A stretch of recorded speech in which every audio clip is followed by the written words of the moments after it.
നല്ല കൊഴുവ കിട്ടിയിട്ടുണ്ട് കേട്ടാ. ഈ കൊഴുവ നമ്മൾ ചെയ്യാൻ പോകുന്നത് സ്പെഷ്യൽ ആയിട്ടുള്ള ഒരു പീര പറ്റിക്കലാണ്. അതായത് തേങ്ങയൊക്കെ ഫ്രൈ ചെയ്തിട്ടിട്ടാണ് പീര പറ്റിക്കുന്നത്. ഭയങ്കര രുചിയാണ്. നിങ്ങൾക്ക് കാണിച്ചു തരാം, റെസിപ്പിയൊക്കെ പറഞ്ഞുതരാം കേട്ടോ. വളരെ സിമ്പിളായിട്ട് ചെയ്യാവുന്ന കാര്യമാണ്.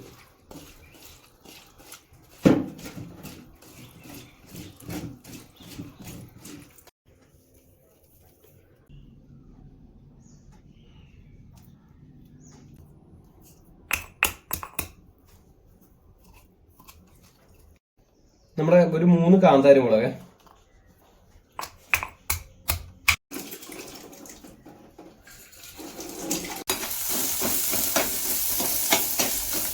തേങ്ങ ഇതിൻ്റെ കൂടെ ഫ്രൈ ചെയ്യണം കേട്ടോ.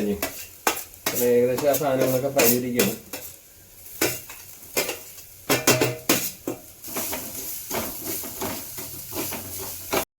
തേങ്ങയുടെ കളർ പതുക്കിനെ മാറി വരുന്നുണ്ട്. പക്ഷെ തേങ്ങ നമുക്ക് നന്നായിട്ട് ഫ്രൈ ചെയ്യണം.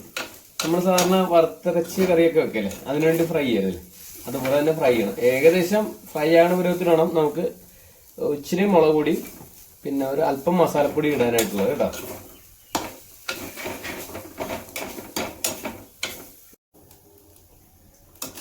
പിന്നെയും ഫ്രൈ ആകാനുണ്ട്, ശരിക്കും ഫ്രൈ ആകാനുണ്ട്. പച്ചപ്പ് മാറി ഫ്രൈ ആയിട്ട് വേണം ബാക്കി പരിപാടി ചെയ്യാനുണ്ട്, എന്നാലും ആ രുചി വരത്തുള്ളൂ. തേങ്ങ ഏകദേശം റെഡിയാകാറായിട്ടുണ്ട്. നമുക്ക് 2 കുടമ്പുളി എടുത്ത് വെള്ളത്തിട്ട് ആ സമയത്ത്.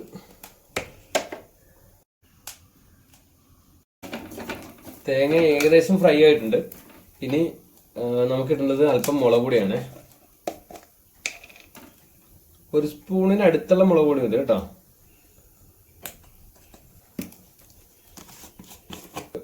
അതിനടുത്തായിട്ട് മസാല നമ്മൾ തന്നെ വീട്ടിൽ പൊടിച്ച മസാലപ്പൊടിയാണ്. എന്നിട്ട് മിക്സ് ചെയ്ത് കൊടുക്കണം.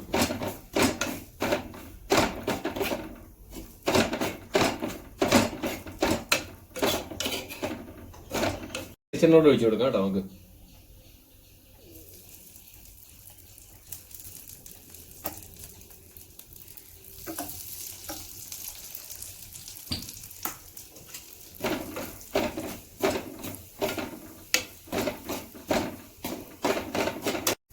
കുറച്ച് ഉപ്പ്.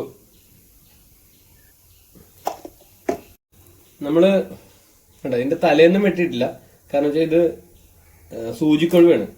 അപ്പൊ ഇതിന് നമുക്ക് പുറമേയുള്ള ചെതുമ്പല് മാത്രം നമ്മൾ ചട്ടിയിലിട്ട് ഒരു കൈ കൊണ്ട് കറക്കി കറക്കി ചെതുമ്പല് മാത്രമേ കളയാനുള്ളൂ.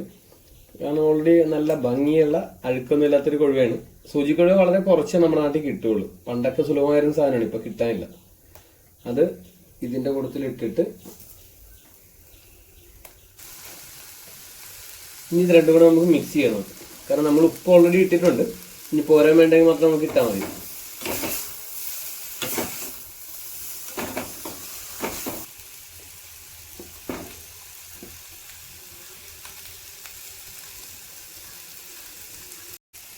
നമുക്കൊരു 2 മിനിറ്റ് ഇത് അടച്ചു വെച്ച് വേവിക്കണം. അതൊരു 2 മിനിറ്റ് ആയിട്ടുണ്ട്. 2 മിനിറ്റ് കഴിയുമ്പോൾ നമ്മൾ എന്താ ചെയ്യുന്നത് വെച്ചാൽ ഒന്നുകൂടെ മിക്സ് ചെയ്തിട്ട് ഏകദേശം താഴത്തെ വശത്തുള്ള കൊഴുവൊക്കെ വെന്തിട്ടുണ്ട് കേട്ടോ. കാരണം അതിന്റെ കളർ ചേഞ്ച് ആയിട്ടുണ്ട്.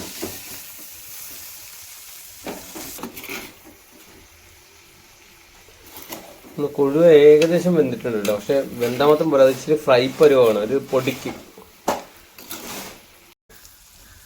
കളർ കുറച്ചുകൂടെ മാറിയിട്ടുണ്ട്. ഇതുപോലെ അല്ല, ഇനി ഇച്ചിരി ഫ്രൈ ആകണം കേട്ടോ. അതിനുശേഷം വേണം നമുക്ക് കുടമ്പുളി വെള്ളത്തിയിട്ടുണ്ട് അതിടാനായിട്ട്.